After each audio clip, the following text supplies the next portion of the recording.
പുതിയ വാങ്ങിച്ച് ഇവിടെ കൊണ്ടുവെക്കാതെ ഇവിടെ അച്ചടിച്ചു വെച്ച നോട്ട് കിട്ടിയാലൊന്നും ഉണങ്ങിയിട്ടില്ല.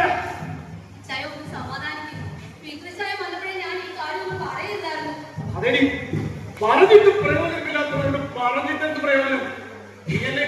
കുടുംബനാഥ പറഞ്ഞാ മതി, അനുസരിച്ചോളാം.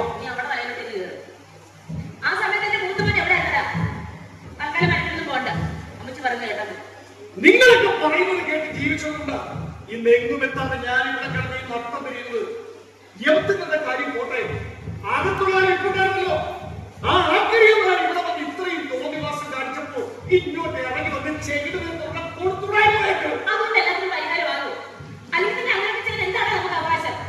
മനസ്സിലായി.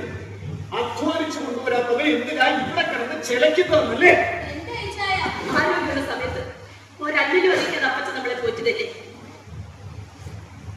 പഠിക്കാൻ മിടുക്കനായിരുന്ന വിദ്യാഭ്യാസം പൂർത്തിയാക്കാൻ അദ്ദേഹത്തിന് രോഗാവസ്ഥ അനുവദിച്ചില്ല. അന്ന് ഇന്നൊരൊറ്റ കാര്യത്തിൽ അദ്ദേഹത്തിന് മനസ്സാവുള്ളൂ. പഠിക്കാൻ മിടുക്കനായിരുന്ന വിദ്യാഭ്യാസം പൂർത്തിയാക്കാൻ അദ്ദേഹത്തിന് രോഗാവസ്ഥ അനുവദിച്ചില്ല. പലപ്പോഴും സങ്കടം പറഞ്ഞ എന്റെ മുന്നില നീ വീട്ടിലേക്ക് വരുമ്പോ അദ്ദേഹത്തെ ഒന്ന് കാണുകയോ ഒരു വാക്ക് മിണ്ടുകയോ ഒന്ന് സംസാരിക്കുക പോലും ചെയ്യില്ല. അത്രയ്ക്ക് വെറുക്കപ്പെട്ടവനായി പോകണം അദ്ദേഹത്തിന്.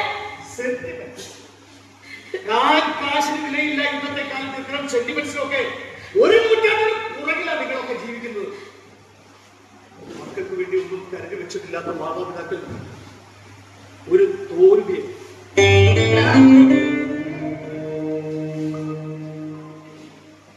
എന്തുണ്ട് ജീവിതത്തിൽ നീക്കിയിരിപ്പായി?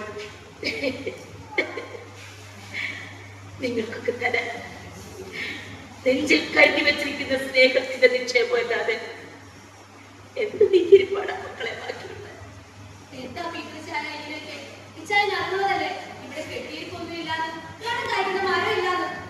പണം ഇന്നേ വരെ ഒരു മരത്തിൽ കായ്ച്ചിട്ടില്ല.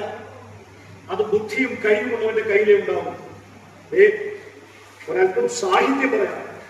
ഈ വസന്തത്തിന്റെ സൗന്ദര്യവും ശിശിരത്തിന്റെ തണുപ്പും ഗ്രീഷ്മത്തിനുണ്ടാകുമെന്ന് കരുതരുത്.